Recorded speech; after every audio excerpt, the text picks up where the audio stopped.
Single for the weekend, my girlfriend posted, with a video of her making out with a stranger while her friends cheering her on. I didn't lose it. I just pulled out my phone and canceled her flight home. So this happened last weekend and I'm still processing it. Need some outside perspective because everyone's telling me different things, and I honestly don't know if I'm the asshole here or if I'm justified in what I did. My girlfriend Hannah and I have been together for 3.5 years. We lived together, split everything 50-50, and I genuinely thought we were solid. She's always been a little attention-seeking on social media, but nothing that ever really bothered me. We've talked about marriage, kids, the whole thing. I was actually looking at rings. Last month she told me her friends Erica, Riley, and Zoe were planning a girls' weekend to LA. These aren't her usual friend group. They're newer friends she met through work who are all single and kind of. Well, let's just say they party hard. Hannah asked if she could go and I said of course. Why wouldn't I? I trust her, and everyone deserves time with friends. The only thing that made me slightly uncomfortable was when she said, "You're not going to be one of those controlling boyfriends who checks up on me every 5 minutes, right?" I thought it was weird she brought that up since I've never been controlling, but I just said no, have fun, be safe. She left Friday morning. I used my credit card points to book her flight because she's been tight on money lately. Round trip, obviously. I even drove her to the airport and kissed her goodbye like everything was normal. Friday night I'm hanging out with my buddy Jake, not even thinking about her, when my phone starts buzzing. Multiple friends sending me screenshots of Hannah's Instagram stories. My stomach dropped through the floor. The first screenshot showed Hannah and her girls at some rooftop bar, all glammed up with drinks in hand. The caption read "Single for the weekend," with those laughing, crying emojis. I stared at it for a solid 10 seconds, trying to process what I was seeing. Single. We'd literally kissed goodbye at the airport 12 hours earlier. Then came another screenshot, this time showing Hannah on what looked like a dance floor with some random dude's hands wrapped around her waist from behind. She was leaning back into him, eyes closed, totally lost in the moment. The caption just said, "When in LA," with a devil emoji. My hands started shaking. The third one was a selfie of Hannah and this same guy, both clearly wasted, faces pressed together with that drunk, sloppy grin people get when they're too far gone. New friends, she'd written, with a winking emoji that made my blood run cold. But the one that really killed me was the last one. This one didn't come with any caption at all. It was a video. Hannah making out with this dude in what looked like some club, his hands in her hair, her body pressed against his. In the background, you could hear Erica's voice cheering, "Yes, girl, get it," while she filmed the whole thing like it was some kind of celebration. I couldn't breathe. Like literally felt like someone punched me in the chest. Jake had to take my phone away because I just kept staring at the screen in disbelief. This is the woman I was planning to propose to. This is the woman who sleeps in my bed every night and tells me she loves me. I wanted to scream, to smash my phone, to call her and unleash every curse word I knew. Part of me wanted to book a flight to LA immediately and confront them both. But somehow, a cold, calculating part of my brain, maybe a survival instinct I didn't know I had, kicked in and overrode the emotional chaos. I didn't call her. I didn't text. I didn't blow up her phone like some crazy boyfriend. Instead, I went home and did something that apparently makes me psychotic, according to her friends. I canceled her return flight. Those were MY points, my credit card, MY booking. Then, in a fit of rage and desperation, I drove to Home Depot and bought a security camera for the front door and new locks for my home office where I keep my work equipment. I knew, vaguely, that changing the main apartment locks while both our names were on the lease would be legally messy, but the primal need to protect my space, to create some boundary, overrode rational thought. I spent Saturday morning installing the camera and securing my personal workspace, my hands still shaking from everything I'd seen. Am I crazy here? She publicly humiliated me in front of everyone we know. Posted herself cheating on me for the entire world to see. But apparently I'm the bad guy. She's been blowing up my phone since Sunday when she tried to check in for her flight. I haven't answered a single call or text. Her friends have been messaging me calling me petty and psycho. Even some of our mutual friends are saying I went too far. But here's what I keep thinking: if someone is bold enough to post themselves cheating on social media, they've already made their choice, right? Like she wasn't even trying to hide it. She was celebrating it. I'm second-guessing everything now. Did I overreact? Should I have just broken up with her like a normal person? Part of me feels guilty that she's stuck across the country, but then I remember those videos and the guilt disappears. What would you guys do? Edit. Yes, we live together and both our names are on the lease. No, I didn't take any of her stuff. It's all still here. And yes, I'm sure those stories were meant to be public because literally everyone saw them. For those asking why I didn't just call her, what exactly was I supposed to say? Hey babe, saw you making out with a stranger on Instagram, just checking in. She made her feelings pretty clear through her actions. Update 1. Posted 2 weeks ago. First, I need to be honest. Saturday wasn't as clear-cut as I made it sound. After I canceled her flight, I sat in my car in the Home Depot parking lot and cried for 20 minutes. I kept second-guessing myself, wondering if I was being cruel, if I should call her back and fix everything. Jake had to come over that night because I was spiraling. He found me looking at flights to LA, actually considering going out there to talk things through. Bro, he said, literally taking my laptop away, I've been watching you get played for months. This is your wake-up call. He made me watch Netflix until I came to my senses, but not before pointing out all the red flags I'd been ignoring: the constant need for validation, the way she tested boundaries, how she'd isolate me from friends during couple time. So after my original post, Hannah's situation in LA got complicated. Turns out her new friends weren't as loyal as she thought. Sunday night, when she realized she couldn't get home, she called Erica for help. Erica apparently told her she was being dramatic and that she could just book a new flight. When Hannah explained she didn't have money for a last-minute flight, we're talking like $800 or more, Erica suggested she ask her new boyfriend for help. Hannah finally broke down and called me Sunday night. I let it go to voicemail. The message was 6 minutes of her crying, apologizing, saying it didn't mean anything, that she was drunk, that she loves me and just wants to come home. She said she'd made a terrible mistake, and that seeing those Instagram stories now she understands how it looked, but it wasn't that serious.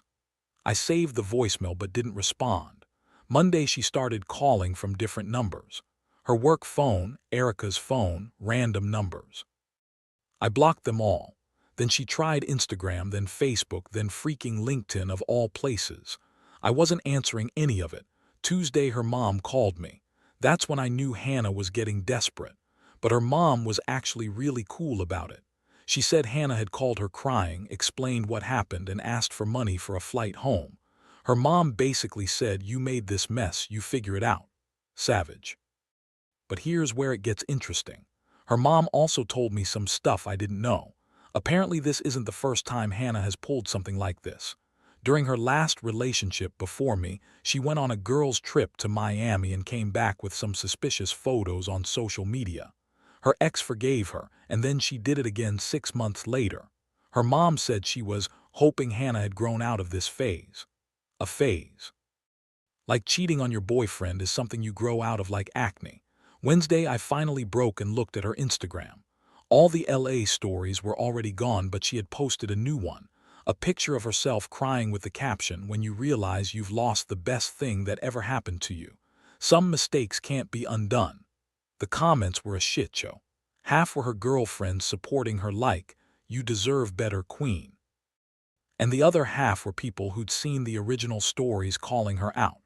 Someone even screen recorded the making out video before she deleted it, reposted it, and dropped the link in the comments.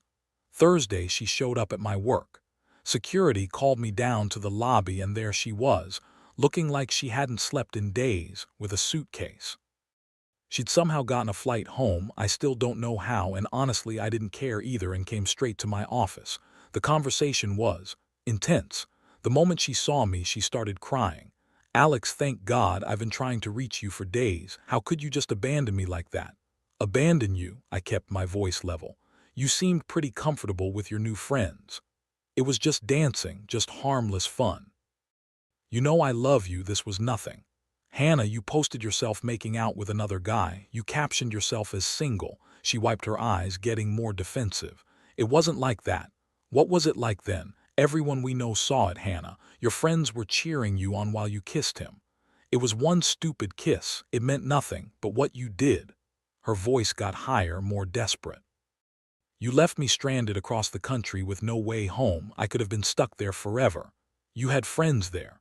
Those weren't real friends. They ditched me the second I needed help. She grabbed my arm. Please, can we just go home and talk about this? I know you're hurt, but we can fix this. I pulled my arm away. We can't fix this, Hannah. This isn't about one mistake. This is about who you are. I was drunk. It was just for attention, just silly stories. I never meant for anyone to take it seriously. I asked her point blank. If you didn't want anyone to take it seriously, why did you post it publicly where everyone we know could see it? She didn't have an answer for that. The thing that really got me was when she said, I know you're angry, but what you did was cruel. Like she was the victim in this situation. We're done, Hannah, I said curtly. Someone who loved me wouldn't publicly humiliate me for entertainment. Her face went pale. What? No, Alex, please, we can work through this. You wanted to be single for the weekend. Now you can be single all you want. She started sobbing harder. Please, Alex, I'll delete everything. I'll post an apology. I'll do anything. Please don't throw away 3.5 years over this. Honestly, seeing her so broken made me doubt myself for a moment. This was the woman I'd planned to marry after all. But then I remembered those videos, the way she'd bragged about betraying me to strangers, and I knew I couldn't go back. I'm sorry, Hannah, but we're done. She's staying with Erica now, I think. She came by the apartment yesterday when I was at work and left her key on the counter with a note that just said, I'm sorry. I love you, please reconsider. But I keep thinking about what her mom said. This is a pattern. If I take her back, I'm just setting myself up for Miami too in a few months. My friends are split. Half think I'm a legend for the power move. Half think I should have just broken up with her like a normal person instead of stranding her. But honestly, if someone is comfortable enough to cheat on you publicly, they've already decided the relationship is over. I just made it official. Edit. About the apartment, we're both on the lease, but I've been paying the full rent for the last 8 months because she was saving money. Guess I know what she was saving for now. Update 2, posted 1 week ago. This saga has taken some wild turns, and I need to get this all out because I can't even believe what's been happening. So last week I thought things were settling down. Hannah was staying with Erica. I was adjusting to life without her, and I was actually starting to feel good about my decision. Then Wednesday happened. I got a call from my landlord asking about the incident. Hannah and Erica showed up at my apartment building Tuesday night, drunk, banging on the door and shouting.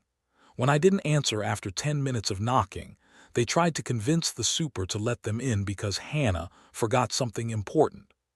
I was inside, watching through the new security camera, but chose not to open the door. The super explained that while Hannah was on the lease, he couldn't force entry when the other tenant was home and refusing access. When they wouldn't leave quietly, other tenants complained and the super called the cops. I had to go down to the building office and confirm that Hannah no longer lives there and doesn't have permission to enter. Embarrassing as hell, but what choice did I have? But here's where it gets really crazy. Thursday morning, I get a text from an unknown number. It's a video. Not from Hannah, from someone who was at that club in LA. You guys, the video I saw on Instagram wasn't even the worst of it. This was a longer video showing Hannah and this dude basically all over each other for like 20 minutes. Making out, his hands everywhere, her literally grinding on him while her friends cheered. There's audio too, and you can hear her saying things like, my boyfriend would die if he saw this, and what happens in LA stays in LA, right? The person who sent it said they recognized Hannah from mutual friends and thought I should know the full story. They said there was more, but this was enough to show what kind of person she really was. I felt sick. Not just because of what I saw, but because this random stranger had more respect for me than my girlfriend of 3.5 years did. Friday, I decided to take control of the narrative. I posted a statement on my Instagram. I rarely post, but felt like I needed to. For everyone asking about my relationship status, Hannah and I have broken up. While I won't share private details, I will say that respect and loyalty are non-negotiable for me. I'm grateful to learn this about her character now rather than later, moving forward with love and no regrets. Simple, classy, didn't throw her under the bus but made it clear I was done. The response was overwhelming and honestly mixed. Comments poured in from friends, coworkers, even people from high school. While a solid majority were supportive, it wasn't the clean sweep I'd expected. Some mutual friends stayed conspicuously silent, clearly uncomfortable with the public nature of everything. A few people I respected actually messaged me privately saying they understood my anger but wished I'd handled it more discreetly. Hannah's friend group came out swinging, as expected, but even some of my own friends questioned whether posting publicly was the right move. The hardest part wasn't Hannah's friends attacking me. It was seeing people I genuinely respected staying neutral or gently suggesting I take the high road. My coworker Amanda said she felt bad for both of us and wished we could have worked it out privately.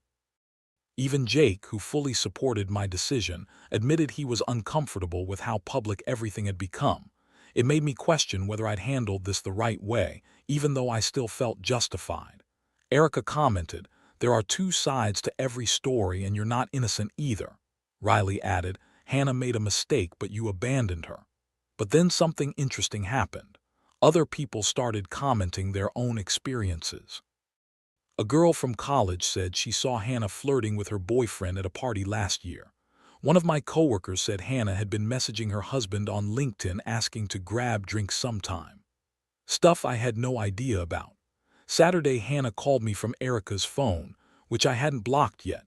She was hysterical, saying people were attacking her online and that I was ruining her reputation. She begged me to delete the post, said she'd do anything to fix this. I told her she ruined her own reputation by posting herself cheating for the world to see. I said if she wanted to keep her business private, she shouldn't have made it public entertainment. She started screaming that I was cruel and vindictive, and that she never meant to hurt me. When I pointed out that posting videos of herself making out with other men while talking about how her boyfriend would die if he saw it seemed pretty intentionally hurtful, she hung up. Sunday, her mom called again. This time she wasn't as understanding. She said Hannah was devastated, and that while she didn't approve of what Hannah did, my response was disproportionate. She asked if I'd consider couples counseling.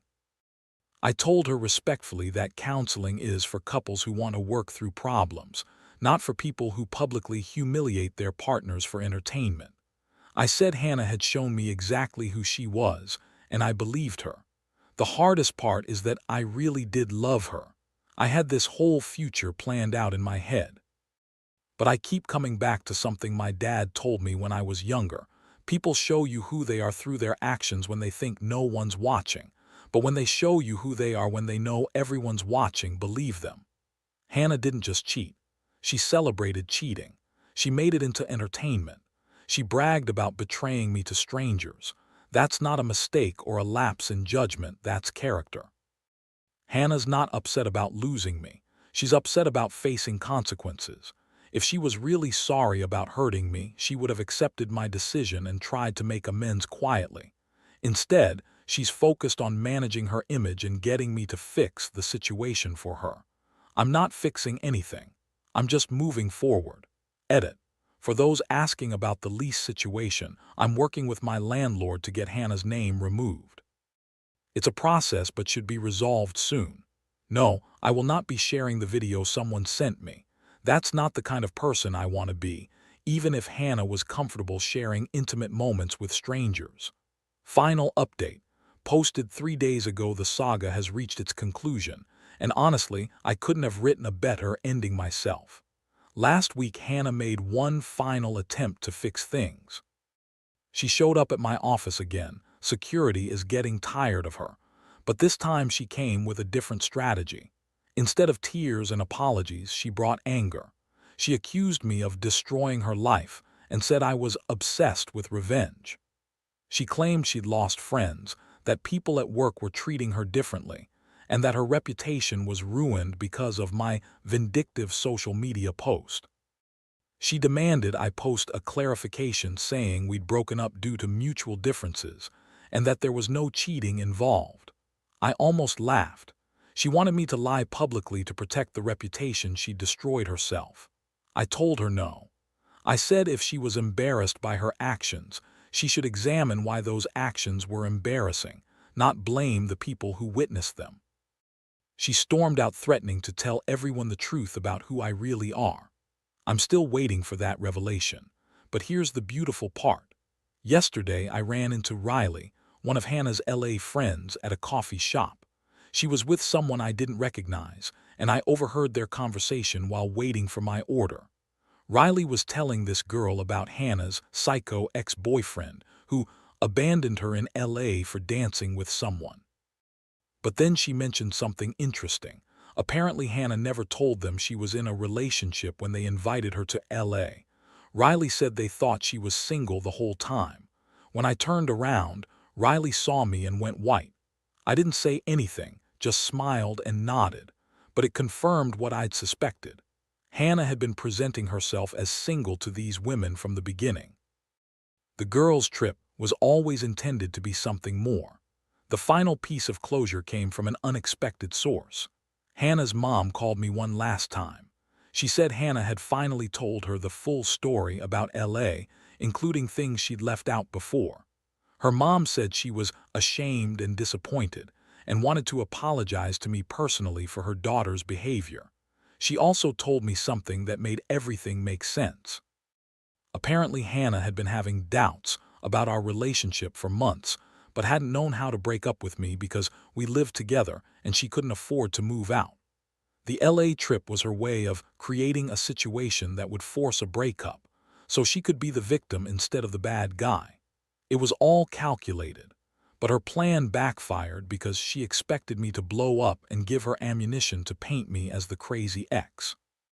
Instead, I just left, and without my reaction to villainize, she had to own her actions. I'm doing really well now.